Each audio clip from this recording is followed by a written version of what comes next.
बहुत सुंदर मुरली है ये। इसको डिस्कशन करते, इंटरैक्शन करते, पढ़ते जाएंगे। बहुत अच्छी ज्ञान स्वरूप मुरली है आज की, धारणा स्वरूप मुरली है।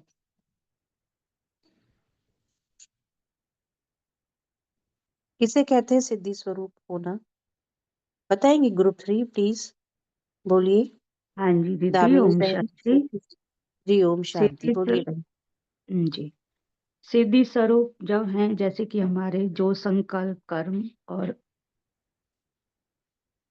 वचन, यानी जो हम संकल्प करें वो पूरे हो जाएं, जो हम सोचे वही सिद्ध हो जाए, तो उसको कहते हैं सिद्धि स्वरूप। यानी जो हमारे संकल्प, बोल, कर्म है वो सब सिद्ध हो जाए। जी बहुत अच्छा, बहुत बढ़िया। और कोई बताएंगे? बहुत सही बोला बहन आपने, वैसे तो यही है।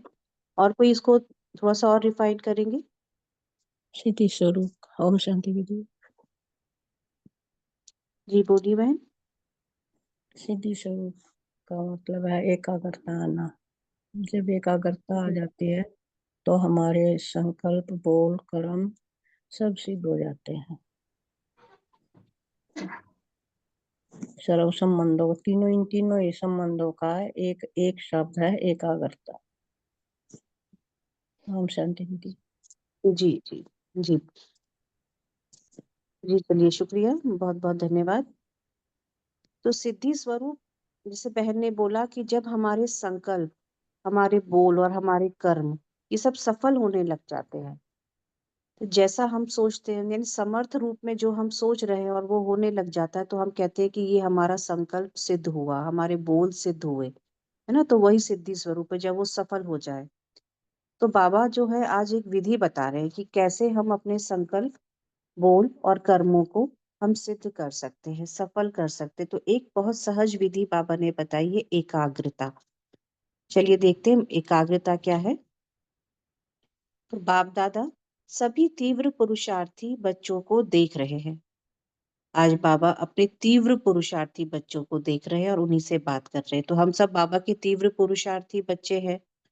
तीव्र पुरुषार्थ की सहज विधि, जिससे सहज सिद्धि प्राप्त हो जाए, अर्थात सदा सिद्धि स्वरूप हो जाए, संकल्प, बोल व कर्म सिद्ध हो जाए, जिससे विश्व के आगे प्रसिद्ध होंगे, वह सहज विधि कौन सी है? जब संकल्प, बोल और कर्म हमारे सिद्ध हो जाए, सब समर्थ बोल संकल्प जो है हमारे वो सक्सेस होते जाए, सफल होते जाए, तो अपने आप ही विश्व के आगे प्रसिद्ध होते चले जाएंगे, है ना। तो लेकिन बाबा बोल रहे हैं वो कौन सी सहज विधि है? एक शब्द की विधि है, जिस एक शब्द को अपनाने से सिद्धि स्वरूप हो जाएंगे, जिससे संकल्प, बोल और कर्म तीनों का संबंध है। वह एक शब्द क्या है? वह एक शब्द है एकाग्रता। एकाग्रता। तो एकाग्रता को कैसे आप परिभाषित करेंगे? क्या होती है एकाग्र? एक कॉमन वर्ड, कॉमन लैंग्वेज में हम एकाग्रता को कैसे परिभाषित करेंगे? दीदी ओम शांति। दीदी जी बहन। एकाग्रता को अगर हम संधि विच्छेद करें तो एक को आगे रखना, मतलब एक है परमात्मा, उसको हम अगर सदा एक आगे रखेंगे, आगे रखकर हर कर्म करेंगे, तो एकाग्रता की का गुण हमारे में आ जाएगा। ओम शांति। जी बहुत अच्छा, बहुत बढ़िया मधु बहन। और कोई, और कोई बताना चाहेंगे? जहाँ पर हलचल समाप्त हो जाए उसे एकाग्रता कहते हैं। एकाग्रता। जी जी, जहाँ एकाग्रता होगी वहाँ हलचल अपने आप समाप्त हो जाएगी, क्योंकि फिर बुद्धि यहाँ वहां नहीं भटकेगी। हम्म। तो एकाग्रता का जो उन्होंने बताया संधि विच्छेद, एक को आगे रख के चलना, तो परमात्मा को आगे रख के चलना, है ना। तो ये तो हो गया एकाग्रता। और कॉमन में देखा जाए तो कॉमनली हम इसको बोलते हैं, जब एक ही विचार को हम आगे रखकर चलते हैं और उसी में, उसी के अनुसार जब हम अ, वाणी भी हमारी उसी के अनुसार निकलती है और कर्म भी हमारा उसी के अनुसार होता है, तो उसे कहते हैं एकाग्रता। जब मन और बुद्धि एक अलाइनमेंट में काम करती है ना, जो ऐसा नहीं है कि जब मन कुछ और कह रहा है बुद्धि कुछ और कह रही है, नहीं। जब मन और बुद्धि एक ही टारगेट को प्राप्त करने के लिए अलाइनमेंट में काम करती है, तब हम उसे कहते हैं एकाग्रता। तो ये तो हो गई कॉमन लैंग्वेज की बात। अब बाबा इसका बहुत गहरा मतलब बताते हैं। इस संकल्प में सिद्धि न होने के कारण भी एकाग्रता की कमी है। एकाग्रता कम होने के कारण हलचल होती है। जहाँ एकाग्रता होगी वहाँ स्वतः ही एक रस स्थिति होगी। जहाँ एकाग्रता होगी वहाँ सब हलचल समाप्त हो जाएगी, मन बुद्धि की हलचल ही समाप्त हो जाती है, क्योंकि सभी हम एक ही को टारगेट करते हैं, एक ही तरफ हमारी मन और बुद्धि जा रही है, एक ही को आगे रख रहे हैं। तो जहाँ एकाग्रता हुई तो हलचल अपने आप समाप्त हो जाती है, और हलचल समाप्त हुई तो एक रस स्थिति अपने आप बन जाती है। जहाँ एकाग्रता होगी वहाँ संकल्प, बोल और कर्म का व्यर्थपन समाप्त हो जाता है और समर्थपन आ जाता है। जहाँ हम एकाग्र हो जाते हैं, किसी एक संकल्प में एकाग्र हो जाते हैं, तो व्यर्थपन अपने आप समाप्त हो जाता है। अब यहाँ हमको किस एक संकल्प में एकाग्र होना है? पहला संकल्प हमको बाबा ने जो देते हैं आते से ही, क्या देते हैं? स्वयं की पहचान, कि मैं एक समर्थ आत्मा हूँ, मैं एक शक्तिशाली आत्मा हूँ, मैं उस सर्वशक्तिवान पिता की संतान, मास्टर सर्वशक्तिवान हूँ। जब इसी संकल्प में आप एकाग्र हो जाएंगे, इसके अलावा कोई संकल्प नहीं, इसी संकल्प में दृढ़ता आएगी, तब सब व्यर्थपन अपने आप समाप्त हो जाएगा और हम एक समर्थ आत्मा बन जाते हैं। तो समर्थ होने के कारण सब में सिद्धि हो जाती है। जहाँ समर्थ है वहाँ सिद्धि अपने आप है। एकाग्रता अर्थात एक ही श्रेष्ठ संकल्प में सदा स्थित रहना। एकाग्रता अर्थात एक ही श्रेष्ठ संकल्प में सदा स्थित रहना। ये नोट करते चलेंगे या अंडरलाइन करते चलेंगे, बाबा एकाग्रता की क्या क्या परिभाषाएं दे रहे हैं। तो एकाग्रता अर्थात सदा एक संकल्प में स्थित रहना, जिस एक बीज रूपी संकल्प में सारा वृक्ष रूपी विस्तार समाया हुआ। बीज रूपी संकल्प, संकल्प को बीज भी कहा जाता है। किसका बीज है संकल्प? तो गहराई से सोचें कि जो हम संकल्प करते हैं वही कर्म में परिवर्तित होता है, और कर्म संस्कार में परिवर्तित होते हैं, और संस्कार से हमारा भाग्य बनता है। तो जैसे संकल्प वैसा कर्म, जैसे कर्म वैसे संस्कार, और जैसे संस्कार वैसा भाग्य। तो देखा जाए तो हमारे भाग्य का बीज क्या है? संकल्प ही तो है। जैसे हम संकल्प करेंगे वैसे ही हमारा भाग्य बनेगा। आप समर्थ संकल्प कीजिए, श्रेष्ठ संकल्प कीजिए, पॉजिटिव संकल्प कीजिए। हमारे सारे विचार जब पॉजिटिव हो जाते हैं तो कर्म भी पॉजिटिव हो जाते हैं, और उससे हमारा श्रेष्ठ भाग्य बनता है। तो हमारे भाग्य का बीज क्या है? जो इतना बड़ा विस्तार जो है कर्मों का, उसका सिर्फ एक छोटा सा बीज है, वो छोटा सा संकल्प जो हमारे मन में उत्पन्न होता है। तो उस संकल्प में दृढ़ता चाहिए, उस संकल्प में एकाग्रता चाहिए, जिस एक बीज रूपी संकल्प में सारा वृक्ष रूपी विस्तार समाया हुआ है। एकाग्रता को बढ़ाओ तो सर्व प्रकार की हलचल समाप्त हो जाएगी। एकाग्रता अपनी तरफ आकर्षित भी करती है। एकाग्रता अपनी तरफ आकर्षित भी करती है। जैसे कोई भी वस्तु स्वयं हलचल वाली होगी तो औरों को भी हलचल में लाएगी। अगर कोई व्यक्ति हलचल वाला होगा, उसका मन एकाग्र नहीं होगा, तो आसपास के वायुमंडल भी वैसा ही बनाएगा, उसके वाइब्रेशन भी हलचल वाले ही होंगे। और जो एकाग्रचित व्यक्ति होते हैं, जिनका मन हमेशा एकाग्र होता है, जिनके संकल्पों में, बोल में और कर्म में दृढ़ता होती है, ऐसे व्यक्ति, ऐसे मनुष्य सबको आकर्षित भी करते हैं। जैसे यहाँ की लाइट हलचल में आ जाती है, बीच बीच में बिजली बंद हो जाती थी, कभी बुझती कभी जलती है, तो सबके संकल्प में हलचल आती है कि ये क्या हुआ। एकाग्र वस्तु औरों को भी एकाग्रता का अनुभव कराएगी। कोई एकाग्र चीज होगी, एकाग्र मन होगा, तो वो औरों को भी हलचल से परे कर एकाग्र कर देगा। एकाग्र का आधार ही जो वस्तु जैसी है वैसी स्पष्ट देखने में आएगी। तो जब हम अपने आप को स्वयं को एक संकल्प में लेके चलते हैं कि मैं ये देह नहीं हूँ, मैं तो आत्मा हूँ, तो अपने आप स्पष्टता हमारी सोच में आ जाती है। हर चीज स्पष्ट हो जाती है, हर प्रकार का कंफ्यूजन दूर हो जाता है कि मैं कौन और मेरा कौन और मैं इस जगत में क्यों आई हूँ। ये चीजें जो होती है ये सब स्पष्ट हो जाती है। सिर्फ एक ही संकल्प में एकाग्र हो जाए कि मैं कौन हूँ। मैं एक पवित्र आत्मा इस धरा से उतरी हूँ, परमात्मा की संतान। इस धरा पे उतरी हूँ तो मैं क्या करने के लिए उतरी? मेरा सिर्फ एक कर्म है, वो है विश्व कल्याण का। तो ये सब चीजें जब स्पष्ट हो जाती हैं, ये संकल्प जब हमारा दृढ़ हो जाता है, तो हमको बहुत स्पष्टता हमारी दृष्टि में आ जाती है। तो ऐसी एकाग्र स्थिति में स्थित होने वाला स्वयं को भी सदा जो है जैसा है वह स्पष्ट अनुभव करते हैं। और इस कारण कैसे हो क्या हो ये हलचल समाप्त हो जाती है। तो जब भी कोई ऐसा कंफ्यूजन हो कि मुझे क्या करना है, अब मुझे कैसे आगे बढ़ना है, इस परिस्थिति में मैं क्या करूं, तो सिर्फ एक संकल्प में एकाग्र हो जाएं। मैं कौन, मेरा कौन और मेरा क्या कर्तव्य है। तो अपने आप परिस्थिति जो है वो हल्की हो जाती है, हमारी दृष्टि में स्पष्टता आ जाती है कि हमें क्या करना है। तो जैसे कोई स्पष्ट वस्तु दिखाई देती है तो कभी क्वेश्चन नहीं उठेगा कि यह क्या है। क्वेश्चन समाप्त हो, स्पष्ट अनुभव होगा कि यह ये है।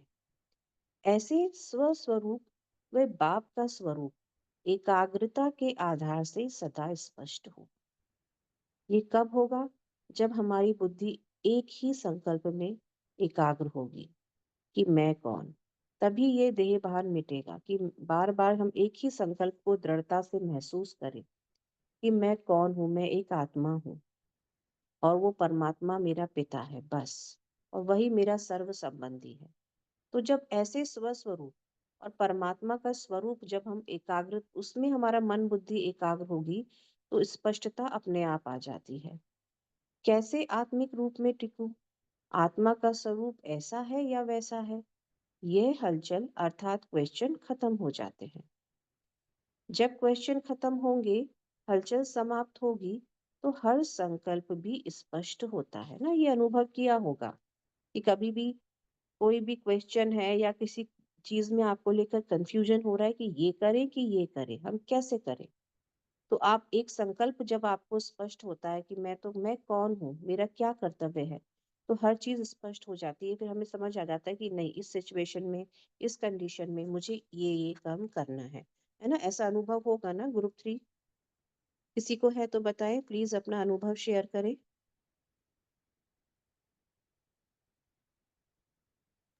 ओम शांति। थोड़ा सा दोबारा समझाओ उसको क्लियर करके। जी बहन। थोड़ा सा दोबारा क्लियर करके और समझाओ उसको। जो भी आपने बोला है ना उसको दोबारा समझा दो थोड़ा सा। अच्छा, देखिए यहाँ पर हम बात कर रहे हैं एकाग्रता की। बाबा हमसे बोल रहे हैं कि जहाँ एकाग्रता होती है वहां सब हलचल समाप्त हो जाती है और सारी जो स्थिति है वो स्पष्ट हो जाती है। तो हमको एकाग्रता किस चीज की चाहिए, कौन से संकल्प में एकाग्र होना है? तो ये एक संकल्प जो हमको बाबा देते हैं कि हम कौन हैं और हमारा कौन है। तो मैं कौन और मेरा कौन, ये दादी जानकी हमेशा बोला करती थी कि ये हमेशा स्पष्ट होना चाहिए कि मैं कौन हूँ। तो मैं कौन हूँ? क्या मैं ये शरीर हूँ? क्या ये मैं देह हूँ?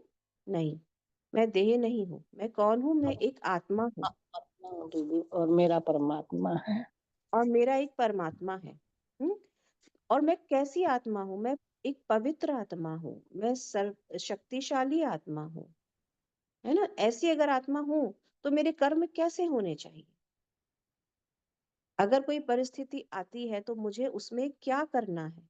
इस परिस्थिति से में मुझे कैसे रिएक्ट करना है, कैसे रिस्पॉन्ड करना है? अगर ये चीजें हमें क्लियर हो जाती है कि मुझे, देखिए, एक अगर कोई साधारण मनुष्य होगा जिसको ये अपना आत्मिक ज्ञान नहीं होगा, जिसको परमात्मा का ज्ञान नहीं होगा, उस पर अगर कोई परिस्थिति आती है वो कैसे रिस्पॉन्ड करेगा। और जो एक ज्ञानी है, हम ब्राह्मण आत्माएं हैं जिनको परमात्मा मिला है, जिनको परमात्मा ने आत्मा और स्वयं हमको आत्मा का और परमात्मा का ज्ञान दिया है, तो हम कैसे उस परिस्थिति में रिस्पॉन्ड करेंगे। दोनों में अंतर होगा कि नहीं होगा? होगा ना। तो इसी, क्योंकि हमारे अंदर एकाग्रता है, हम एक संकल्प में एकाग्र हो गए हैं कि मैं आत्मा हूँ, प्योर आत्मा हूँ, मेरा अवतरण इस धरा पर क्यों हुआ है और परमात्मा से मेरा क्या संबंध है। अगर ये चीजें हमारे अंदर क्लियर है, ये संकल्प हमारे अंदर एकाग्र होकर हम इस संकल्प में टिके रहेंगे, तो परिस्थिति हमारे ऊपर हावी कभी नहीं हो सकती। तो यही चीज बाबा भी हमको समझा रहे हैं कि कैसे एक संकल्प में एकाग्र होना है, तो सारी हलचलें समाप्त हो जाती है। और ओके, ग्रुप थैंक यू, 3 से धन्यवाद। क्वेश्चन, हाँ जी। थैंक यू, धन्यवाद, आपने बताया, समझ में आ गया। हाँ जी बहन, आपका भी बहुत बहुत शुक्रिया। ग्रुप 3 से आप प्लीज थोड़ा अनुभव शेयर करेंगे, कभी कोई ऐसी परिस्थिति आई हो और कभी हमने इस संकल्प में, एक संकल्प में एकाग्र होकर हमने उस परिस्थिति को पार किया हो। अपना अनुभव शेयर करेंगे प्लीज।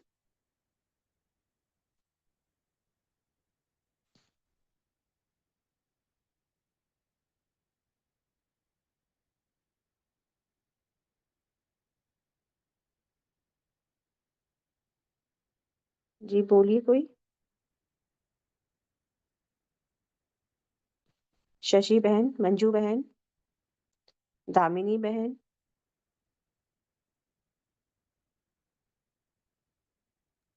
ओम शांति दीदी।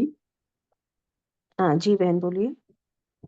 ऐसी कोई दिन भर व्यर्थ संकल्प जो चलते हैं हमारे, तो उसमें ऐसा होता है कि कभी व्यर्थ संकल्प चलता है और हम गलत उसमें जाते हैं, तो एकदम से याद आ जाता है कि हाँ नहीं, हम तो बाबा के बच्चे हैं, ऐसा सोचना नहीं है, और स्मरण संकल्प करने लगते हैं। तो ऐसी स्थिति में हम बाबा के साथ जुड़ जाते हैं, तो पॉजिटिव हो जाते हैं। तो ऐसी स्थिति में एकाग्रता करने से हमें बहुत फायदा होता है कि हम कौन हैं, हम बाबा के बच्चे हैं, हमारे साथ बाबा है। तो एकदम एकाग्र होकर एकदम हमें बाबा के साथ जुड़ने से बहुत फायदा हो जाता है और पॉजिटिव संकल्प चलने लगते हैं। तो ये जो एकाग्रता है, ये बहुत ही एक बहुत शक्तिशाली स्थिति है जो हमें व्यर्थ में जाने से रोक देती है। ओम शांति। हाँ जी बहन शुक्रिया।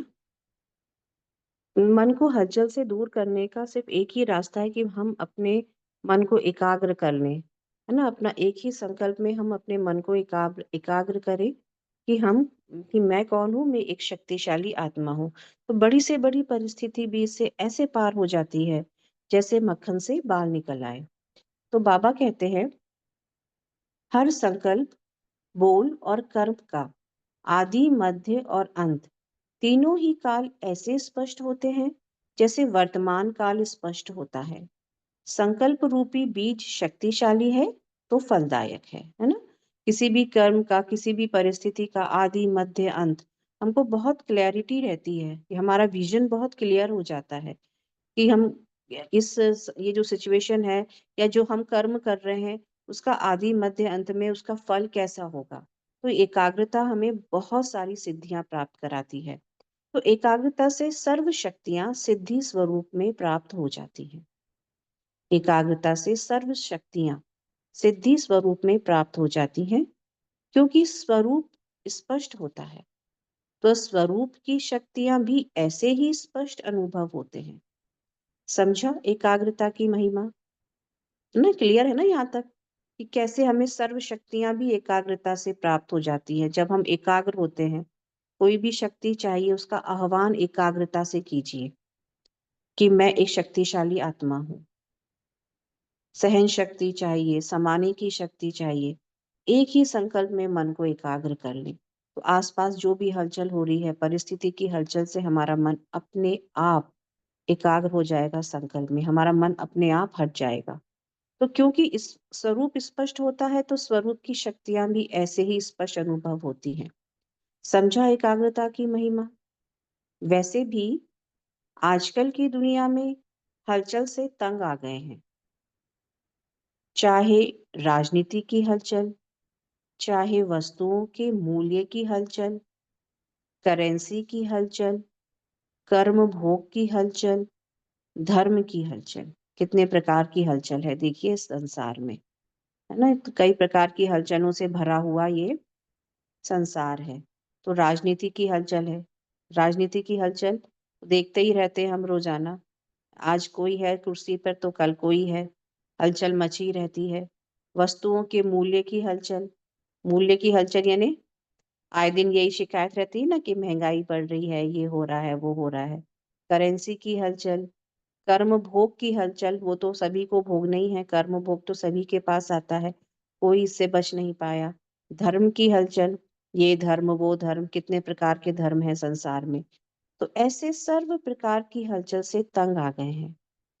जितने साइंस के साधन पहले सुख के साधन अनुभव होते थे, आज वह साधन भी हलचल अनुभव कराने वाले हो गए हैं। यहाँ भी ब्राह्मण आत्माएं संकल्प में व संपर्क में हलचल से थकती हैं। बाबा ब्राह्मण आत्माओं की भी बात कर रहे हैं ना। ब्राह्मण आत्माओं में कहाँ कैसी हलचल है? संकल्प की हलचल है, संपर्क की हलचल है।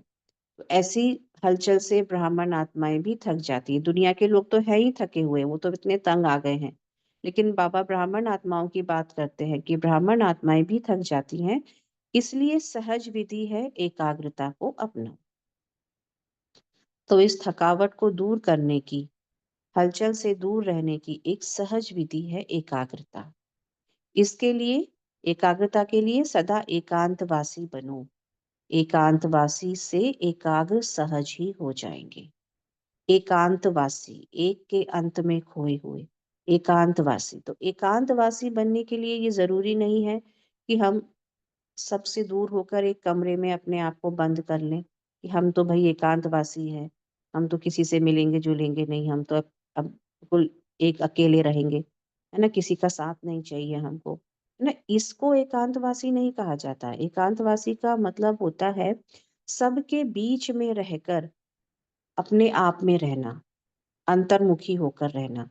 है सबके बीच में, लेकिन होते हुए भी नहीं है, हम अपने आप में हैं, सबसे डिटैच किए हुए। तो सबके बीच में होते हुए वो डिटैच अवस्था जो रहती है ना, वो एकांतवासी होती है रियल में।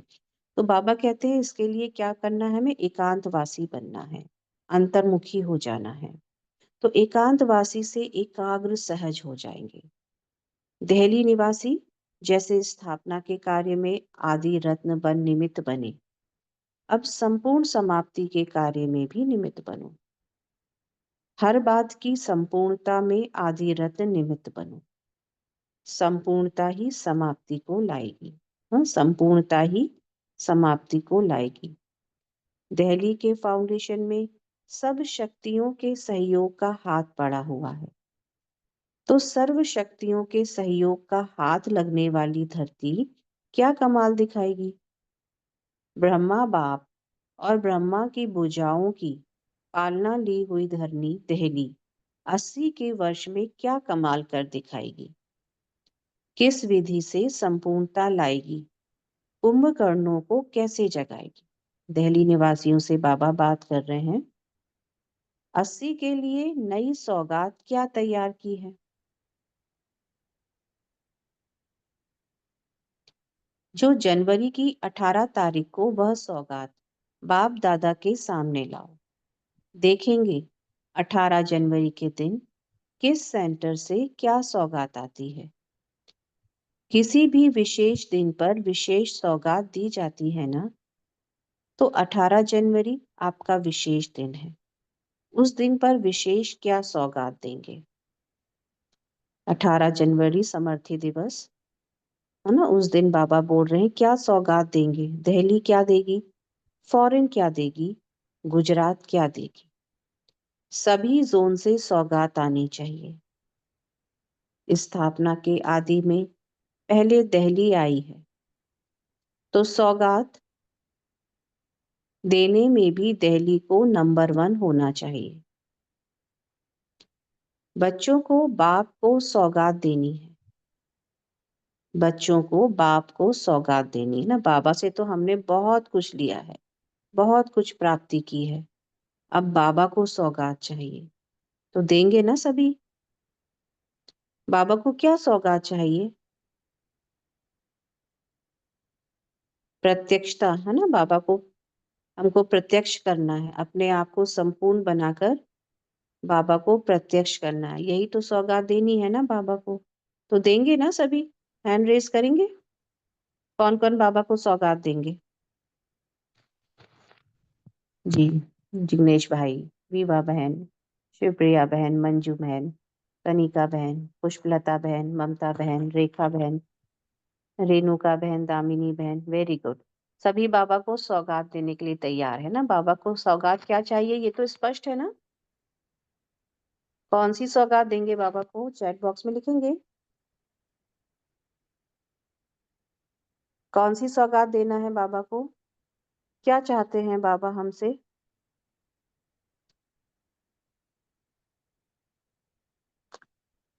हम सब बच्चे बाबा को सौगात देने के लिए तैयार हैं। बाबा को प्रत्यक्ष करना है। जी हाँ, बाबा को प्रत्यक्ष करना है।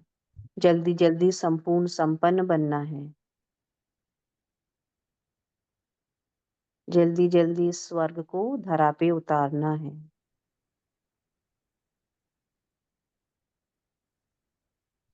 जी, सभी चैट बॉक्स में लिख रहे हैं। Very good. कि बाबा को क्या क्या सौगातें चाहिए। बाबा को प्रत्यक्ष करना है, संपूर्ण बनना है, स्वर्ग को धरती पर लाना है।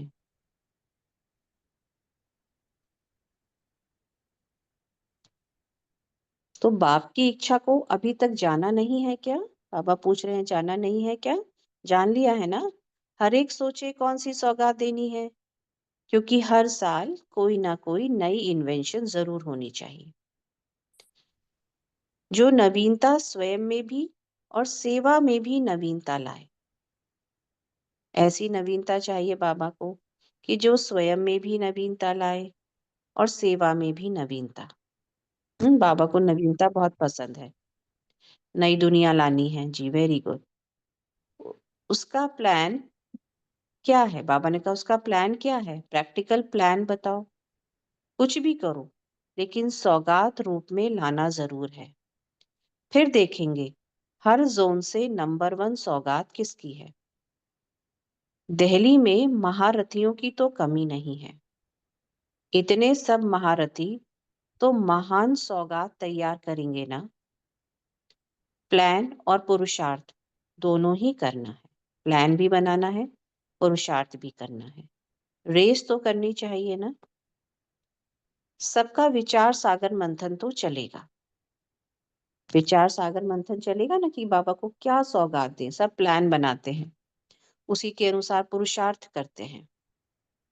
तो सबका विचार सागर मंथन तो चलेगा। अमृत वेले समीप आकर बैठ जाएंगे तो आपे ही सब टचिंग होगी। बाबा खुद टचिंग कराते हैं। अमृत वेले हम जब बिल्कुल अपने मन बुद्धि की लाइन क्लियर करके बाबा के पास बैठते हैं, तो बाबा खुद टचिंग कराते हैं। बाबा अपना प्लान खुद हमको टच कराते हैं कि बच्चे ऐसे ऐसे करो। तो जितनी राजनीति की दहली में हलचल है, उतनी सत धर्म की नीति की भी हलचल हो। राजनीति की हलचल होती ना, दिल्ली में कैपिटल है, तो बाबा कहते हैं उतनी ही सत धर्म की नीति की भी हलचल हो। सत धर्म यानी कौन सा धर्म है हमारा? आत्मा का धर्म। आत्मा का कौन सा धर्म है? चैट बॉक्स में लिखेंगे प्लीज।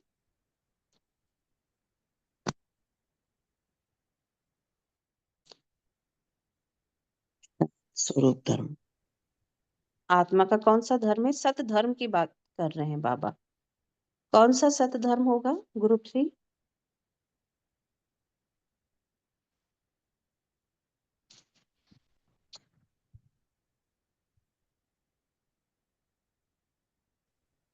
सनातन धर्म, शांति का, सनातन। जी, शांति का। शांति का। आत्मा का जो धर्म है वो शांति का धर्म है ना। आत्मा का जो धर्म, स्वधर्म हमारा क्या है? मैं आत्मा शांत स्वरूप हूँ। तो यही तो एक सत धर्म की स्थापना बाबा करना चाहते हैं ना, शांति की स्थापना। तो उस सत धर्म की नीति की भी हलचल हो। अभी राज्य की हलचल ज्यादा है और सत धर्म की हलचल कम है, गुप्त है। हमारा आदि सनातन देवी देवता धर्म, और आत्मा के रूप में देखें तो हमारा शांति का धर्म है। तो पहले दहली हिलेगी, तब सब गद्दियां हिलेंगी। कोई ऐसा लाइट हाउस बनाओ जो सबको नजर आए। ऐसा लाइट हाउस बनाओ जो सबको नजर आए। जैसे लाइट हाउस की तरफ सबका अटेंशन जाता है, ऐसे कोई ऊंचा लाइट हाउस का प्लान बनाओ जो सबको अनुभव हो कि यही हमारा सहारा है। हलचल के समय सहारा वैसे भी ढूंढते हैं, तो ऐसा कोई पावरफुल प्लान बनाओ जो उनको लाइट हाउस के माफिक एक सहारा मिल जाए कि हमको यहीं पर शांति मिलेगी, है ना। ऐसा कोई सहारा उनको मिले कि यहाँ आके ही हमको शांति मिलेगी, यहीं से एक शांति का सोर्स है। तो वो सहारा हमको बनना है। तो वैसी हमको प्रत्यक्षता बाबा की करनी है कि अपने आप लोगों का आकर्षण इस तरफ खिंचा जाए। सब हलचल धीरे धीरे धीरे धीरे करके उनके मन में जो हो रही है वो समाप्त होती जाए और वो यहाँ आकर्षित होते जाएं कि यही एक परमात्मा का, उनको ऐसा परमात्मा अनुभव कराना है। तो बाबा कहते हैं ऐसे कोई पावरफुल प्लान बनाओ जो उनको लाइट हाउस के मौफिक एक सहारा मिल जाए। समझा? अब सोचो, सब पुरानी बड़ी बड़ी टीचर्स दिल्ली में है, अनुभवी टीचर्स हैं। अनुभवी टीचर्स द्वारा जरूर प्लान भी ऐसा ही निकलेगा। दिल्ली से जो आवाज निकलेगी तो छोटे छोटे स्थानों में आपे ही पहुंचेगी। पहले दिल्ली को पावरफुल बनाना है। फॉरेन से आवाज निकलेगा तो वह पहुंचेगा कहाँ? दिल्ली ही आवाज को रिसीव करेगी। दिल्ली का कनेक्शन बहुत है। अब दिल्ली की शक्तियां थोड़ा मैदान पर आए तो आवाज सहज निकल सकता है ना। बाबा किसका आह्वान कर रहे हैं, देखिए, दिल्ली की शक्तियों का। हमारे ग्रुप में भी बहुत है ना, दिल्ली के भाई बहने, हैंड रेज करेंगे। कौन कौन है दिल्ली से? बाबा आह्वान कर रहे हैं। ऐसा नहीं है कि सिर्फ दिल्ली के लिए ही बोल रहे हैं, बाबा सभी के लिए बोल रहे हैं। जी, निशा बहन, कनिका बहन, ज्योति बहन, हेमा बहन, रेणुका बहन, राजेश राजेश भाई जी, मुझे लिखना नहीं आता। गीता बहन, रेज कर दीजिए बहन। कैसे? मुझे नहीं आता। सरोज बहन, सुनीता नागपाल, अर्चना बहन, काफी लोग हैं ना दिल्ली के। तो बाबा आह्वान कर रहे हैं।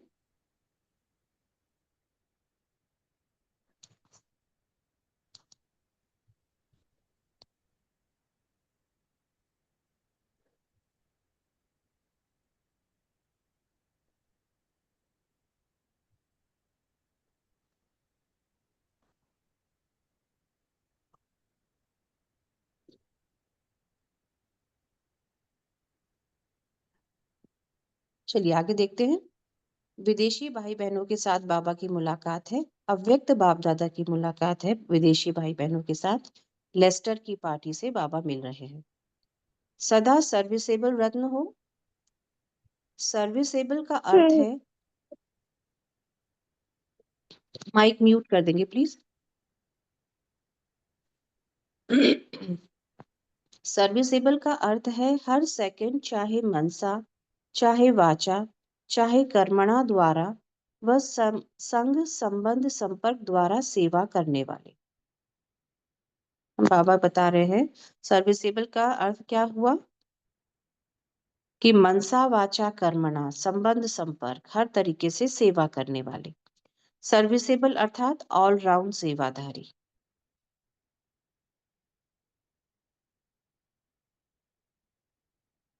सर्विसेबल कभी भी यह नहीं सोचेंगे कि सर्विस का टाइम नहीं मिलता, चांस नहीं मिलता। अगर और कोई टाइम ना भी हो तो नींद के समय भी सेवा कर सकते हैं। देखिए बाबा क्या कह रहे हैं, टाइम नहीं है तो नींद के समय भी सेवा कर सकते हैं। ऑलराउंड सेवादारी अर्थात सदा सर्विसेबल। मनसा सेवा के लिए कोई स्पेशल टाइम नहीं निकालना पड़ता, हम अपनी वाइब्रेशन से भी सेवा कर सकते हैं, अपने चेहरे चलन से भी सेवा कर सकते हैं। सदा सेवा के शौकीन हो, वृद्धि करते रहते हो ना।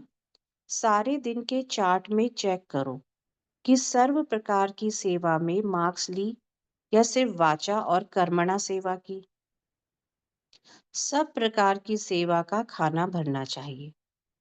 ऐसे अपना रोज का चार्ट चेक करो, क्योंकि यहाँ के ऑलराउंड सेवाधारी वहाँ ऑलराउंड विश्व के मालिक बनेंगे। जो यहाँ ऑलराउंड सेवा करेगा, हर तरीके से कर्म, मनसा वाचा कर्मणा संबंध संपर्क से हर तरीके से जो सेवा करते हैं, वही वहाँ ऑलराउंड विश्व के मालिक बनते हैं। जितनी यहाँ सेवा में कमी होगी, उतना वहाँ भी बेहद और हद स्टेट में अंतर हो जाएगा। तो सेवा में तो किसी भी प्रकार की कमी हम करते नहीं है ना, हम बाबा के सर्विसेबल बच्चे हैं, है ना। तो हमको तो विश्व महाराजन बनना है, तो विश्व महाराजन बनना है तो हमें ऑलराउंड सेवाधारी बनना पड़ेगा। तो विश्व महाराजन अर्थात ऑलराउंड सेवाधारी। वैसे लेस्टर निवासियों की महिमा सेवा में अच्छी है, एक अनेकों को जगाने की सेवा करते हैं। विदेश की सेवा में लेस्टर का विशेष सहयोग है। विशेष सेवा के बीच से लेस्टर निवासियों का पानी अच्छी तरह पड़ा है। बाप दादा भी ऐसे सहयोगी आत्माओं को देख खुश होते हैं। इस सेंटर में सारी सजावट है, कुमार भी हैं, कुमारियां भी हैं, प्रवृत्ति वाले भी हैं। यही सेंटर का श्रृंगार है। किसी प्रकार के वैरायटी की कमी नहीं है। अब कोई नया प्लान बनाओ। कोई ऐसा परमात्म बॉम्ब तैयार किया है? जैसे एक बॉम्ब लगाने से सहज ही सबकी दुनिया के हिसाब से गति हो जाती है, अर्थात जो लक्ष्य रखते हैं विनाश का, वह विनाश हो जाता है। तो ऐसे परमात्म बॉम्ब तैयार किया है जो सबकी गति सदगति हो जाए। जब एक बॉम्ब लगाते तो कैसा क्या हो जाता है, सबकी गति हो जाती है ना। तो इसी तरह बाबा बोलते हैं ऐसा परमात्म बॉम्ब लगाओ जो आत्मिक रूप से हमारी सदगति हो जाए। शारीरिक रूप से तो बाबा ने कहा बॉम्ब लगाते हैं तो शरीर छोड़ते हैं ना लोग, लेकिन हमको कौन सा बॉम्ब लगाना है? परमात्म बॉम्ब लगाना, जिसमें सबको आत्मा और परमात्मा की पहचान मिले। इस देह भान से लोग मुक्त हो जाए, शरीर ना छोड़े लेकिन देह भान से मुक्त हो जाए और आत्मा की सदगति हो जाए। तो बाबा वो बॉम्ब लगाने की बात कर रहे हैं, वो परमात्म बॉम्ब। तो सभी सिक्खी लदे हो, क्योंकि आप कितना भी देश छोड़कर विदेश गए, इतना दूर चले गए, तो भी बाप ने अपना बना लिया। इंडिया से दूर किनारे हो गए, फिर भी किनारे से ढूंढ अपना बना लिया। बाप को ढूंढना पड़ा ना विदेश तक, तो विशेष सिक्की लदे हो गए। अपने को शो केस का शो पीस समझो। अब बाबा देखिए युगलों से बात कर रहे हैं। अपने को शो केस का शो पीस समझो। युगल मूर्त अर्थात सेवा के लिए सैंपल रूप। युगल मूर्त अर्थात सेवा के लिए सैंपल रूप प्रवृत्ति में भी इसलिए रखा हुआ है कि विश्व के आगे सेवा का एक सैंपल बन जाए। क्या सैंपल बन जाए? कि देखिए प्रवृत्ति में रहकर भी ऐसी सिंपल लाइफ, ये राज ऋषि का जीवन ऐसे जी सकते हैं। किसी को छोड़ा नहीं, कोई त्याग नहीं किया, जंगल में जाने की आवश्यकता नहीं, घर परिवार बच्चों को छोड़ने की जरूरत नहीं। हम प्रवृत्ति में रहकर भी इस बेहद के संन्यास का अनुभव कर सकते हैं। तो इसलिए एक सैंपल के रूप में बन गए। क्योंकि देखिए हमने तो देखा है ना कि जिनको संन्यास लेना होता है तो क्या करते हैं, घर परिवार छोड़ देते हैं और एक सन्यासी जीवन, से भरपूर जीवन जीते हैं। अब मन का वैराग्य है कि नहीं ये एक अलग बात है, लेकिन हम प्रवृत्ति में रहकर हम बेहद का वैराग्य करते हैं, संसार में रहकर भी संसार का वैराग्य करते हैं। तो ये एक सैंपल बन जाते हैं। तो प्रवृत्ति में रहते विश्व के शोकेस में विशेष शो पीस होकर चलते हो। एक शो पीस अनेकों का सौदा कराने के निमित्त बन जाता है। तो हम जो प्रवृत्ति में रहकर भी जो हम संन्यास करते हैं, जो राज ऋषि वाला जो जीवन जीते हैं, वो एक लोगों को आकर्षित करता है। हमारे जैसा जीवन जीने के लिए औरों को भी प्रेरणा मिलती है। तो जो प्रवृत्ति में रहते हैं वे अपने को विशेष शोपीस समझकर रहो, तो बहुत सेवा के निमित्त बनेंगे। घर में नहीं रहते हो, शोकेस में रहते हो। क्या याद रखना है? घर में नहीं रहते हैं, हम कहाँ रहते हैं? इस शोकेस में रहते हैं, जहाँ से हमको लोग देखते हैं और देख के आकर्षित होते हैं कि देखो ऐसा भी तो जीवन हो सकता है ना? कि घर परिवार को छोड़ना नहीं पड़ा, लेकिन छोड़ के भी छोड़ा हुआ है, जैसे मन से छोड़ा हुआ है।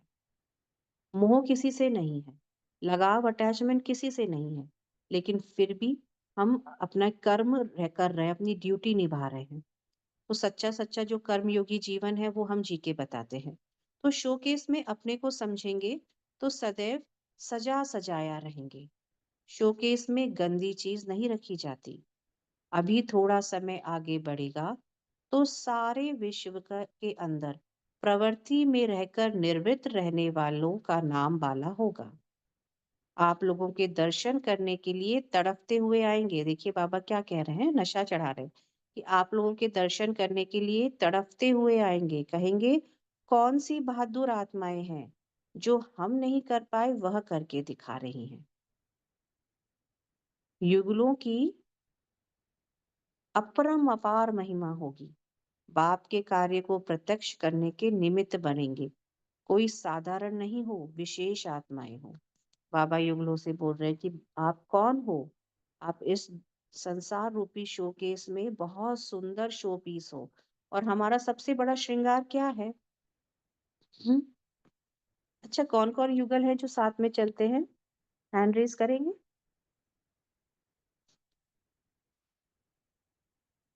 हेमा बहन जी। मेरे इंग्लिश चिल्ड्रन दीदी। ओम शांति। विष्णु। हाँ जी बहन। मेरे युगल चल रहे हैं, दोनों बहन चल रहे हैं ज्ञान में। अच्छा, आपके भी युगल चल रहे हैं? बहुत भगवती। अच्छी बात।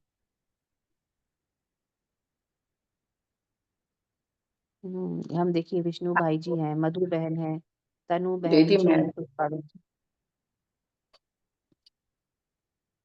दीदी मैं और बाजू। मेरे हॉस्टल में।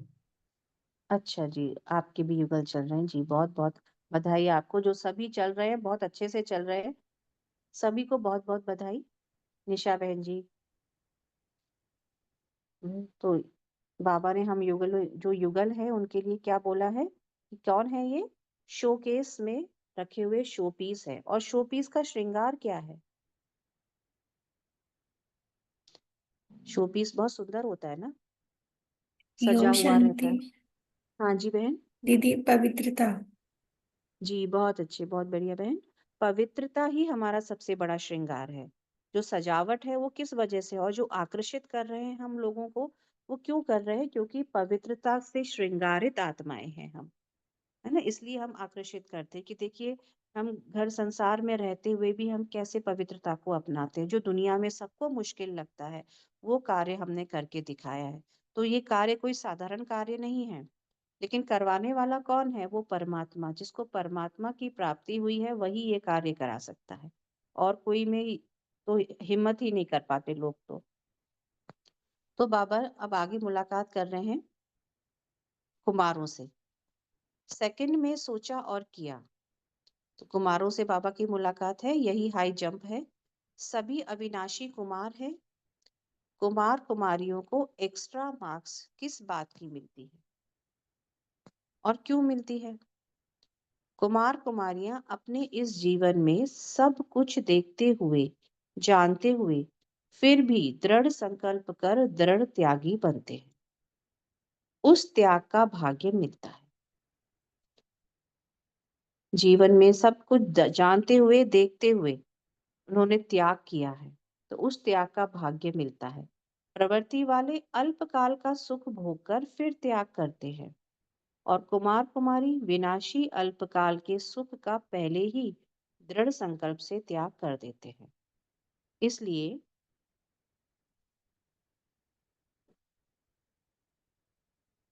इसलिए उन्हें चांस मिलता है हाई जंप लगाने का। कुमार और कुमारी जीवन लौकिक और अलौकिक दोनों जीवन में निर्बंधन है, कोई बंधन नहीं है, कोई संबंधों का बंधन नहीं है, किसी प्रकार का कोई बंधन नहीं है। तो निर्बंधन होने के कारण जितना आगे बढ़ाना चाहें बढ़ा सकते हैं। तो सभी हाई जंप वाले होना, सेकंड में सोचा और किया, यही हाई जंप है। सोचना और करना साथ साथ हो, क्योंकि बंधन नहीं है ना, कोई हर्डल नहीं है बीच में। तो सोचना और करना साथ साथ हो, ये नहीं कि सोच कुछ और रहे वो हो नहीं पा रहा, ऐसा नहीं है। तो कुमार और कुमारियों को देख बाप दादा विशेष खुश होते हैं, क्योंकि गिरने से बच गए, दुख की सीढ़ी चढ़ी ही नहीं। तो बचे हुए को देख खुशी होती है। बच गए ना, दुख की सीढ़ी चढ़ने से बच गए।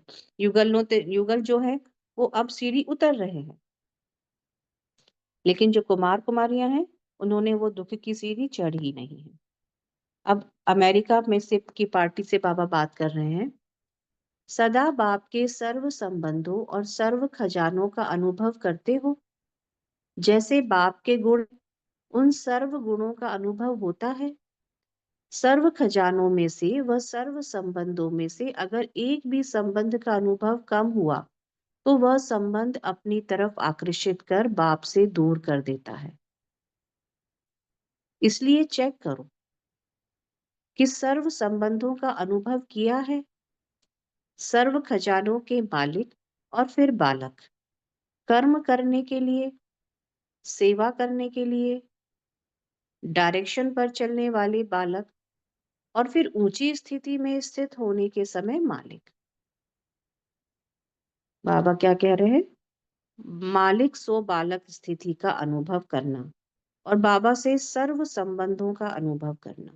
अभी तो हम लोगों ने भक्ति की है ना 21 दिन की, बाबा से सर्व संबंधों का अनुभव किया है। तो यहाँ पर हमको भी वही अनुभव करना है कि एक बाबा दूसरा ना कोई। फिर सर्व खजानों के मालिक बनना है। जब सर्व संबंधों की हमको अनुभव होगा तो सर्व खजानों के मालिक स्वतः ही बन जाएंगे। और मालिक बन फिर बालक रूप में आना। बाबा ने कहा कि कर्म करने के लिए, सेवा करने के लिए, तो हम बालक बन जाएं कि जैसा डायरेक्शन मिला उसमें हाजी करते हुए आगे बढ़ते रहे। लेकिन स्थिति हमारी कैसी रहे? मालिक वाली स्थिति में स्थित होने के लिए मालिक बन जाएं कि मैं आत्मा इन कर्मेंद्रियों की मालिक हूँ और मालिक होकर मैं इन कर्मेंद्रियों को चला रही हूँ। तो इसे कहते हैं बालक सो मालिक स्थिति। तो बालक और मालिक दोनों ही स्टेज का अनुभव है। तो अभी बाप द्वारा मिले हुए सर्व खजानों के मालिक बनते हैं। वही मालिकपन के संस्कार भविष्य में विश्व का मालिक बना देते हैं। तो बाबा के सर्व खजानों के मालिक अभी बनते हैं, वही फिर भविष्य में विश्व के मालिक बनते हैं। सदा अनुभवों की खान से संपन्न स्थिति का अनुभव करो। अनुभव जीवन को परिवर्तन करने में सहज साधन बन जाएगा। अनुभवों की खान, बाबा ने हमको कितने नए नए अनुभव कराए हैं। बाबा के प्रेम का अनुभव, अतीन्द्रिय सुख का अनुभव, सब खजानों के मालिक का अनुभव हमने किया है। तो ये अनुभव ही जीवन को परिवर्तन करने का साधन बन जाते हैं। आजकल आपके देश में मेजॉरिटी 1 सेकंड की शांति का अनुभव करना चाहते हैं। अमेरिका वालों से बाबा बात कर रहे हैं, है ना, कि सब देखिए वो अमेरिका जो है वो सुपर पावर बना हुआ है, लेकिन फिर भी सबसे ज्यादा अशांति वही है। तो आजकल बाबा कहते हैं आपके देश में मेजॉरिटी 1 सेकंड की शांति का अनुभव करना चाहते हैं। ऐसी तड़पती ही हुई आत्माओं को सेकंड में शांति का अनुभव कराने के लिए सदा अपनी स्थिति शांति रूप में रहे, तब औरों को अनुभव करा सकेंगे। तो पहले खुद शांत स्वरूप बनेंगे, तभी दूसरों को शांति का अनुभव करा सकेंगे। तो रहम आता है आत्माओं पर। बहुत भिखारी बन करके आपके पास आएंगे। इतने संपन्न होंगे तो अनेक भिखारियों को तृप्त कर सकेंगे। जब खुद संपन्न होंगे तभी दूसरों को संपन्न बना सकेंगे। दान भी वही व्यक्ति दे सकता है जिसके पास स्वयं हो। जब होगा नहीं तो कैसे देंगे? तो हमको क्या क्या दान देना है? शांति का दान देना है, गुणों का, शक्तियों का दान देना है। तो पहले हमें अपने खजानों को संपन्न करना होगा, अपने खजानों से भरपूर होना होगा। तो अमेरिका वाले हाई जंप लगाने वाले हैं या उड़ाने वाले? 1 सेकंड में इस पुरानी दुनिया से उड़कर अपने स्वीट साइलेंस होम में पहुंच जाना। ऐसे उड़ने वाले हो ना? 1 सेकंड में उड़कर अपने स्वीट साइलेंस होम 1 सेकंड में परम धाम पहुंच जाना। सभी अनुभव करें, 1 सेकंड में परम धाम पहुंच जाए।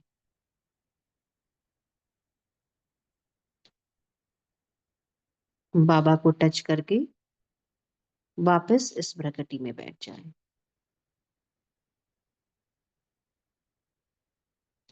तो 1 सेकंड में इस पुरानी दुनिया से उड़कर अपने स्वीट साइलेंस होम में पहुंच जाना। ऐसे उड़ने वाले होना, उड़ते पंछी अर्थात सदा डबल लाइट स्थिति में स्थित रहे। जो डबल लाइट रहेंगे वही तो उड़ सकेंगे। तो ऐसे ही उड़ते पंछी उड़ते रहो और अनेकों को उड़ाते रहो। जो सुख शांति के भिखारी है उनको सुख शांति देकर संपन्न बनाओ तो पीस मेकर हो जाएंगे। जिन आत्माओं को सुख शांति की जरूरत है, जो मांग रहे हैं शांति, उनको 2 सेकंड की भी सुख शांति का अनुभव करा दो तो पीस मेकर हो जाएंगे।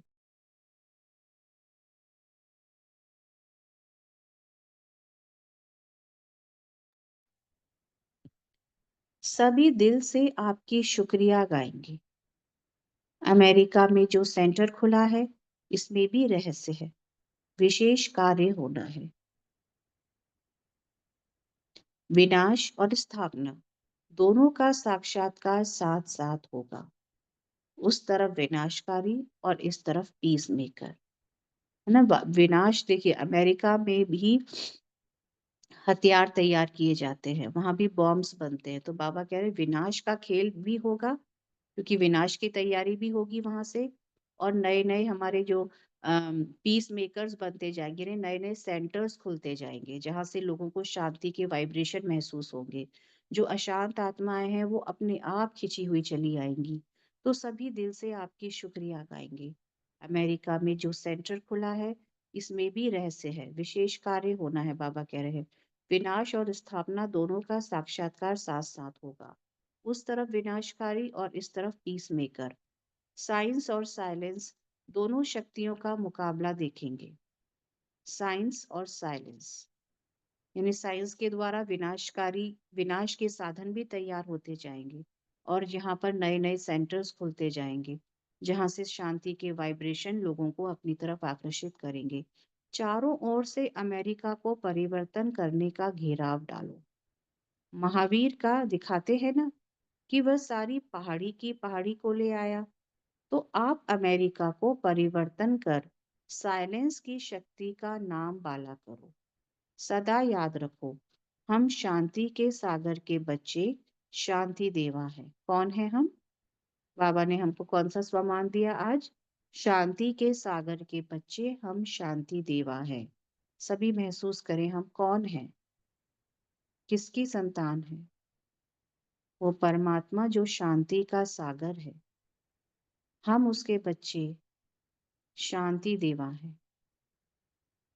हमारे अंदर से शांति के वाइब्रेशन निकल रहे हैं और जो दूर अशांत आत्माएं हैं वहां तक पहुंच रहे हैं और उनको शांति का अनुभव करा रहे हैं। तो मैं कौन हूँ? मैं शांति के सागर की संतान शांति देवा हूँ। जो भी सामने आए उसे पीस मेकर बन शांति का दान दो। बाबा कह रहे हैं जो भी सामने आए उसे पीस मेकर बन शांति का दान दो।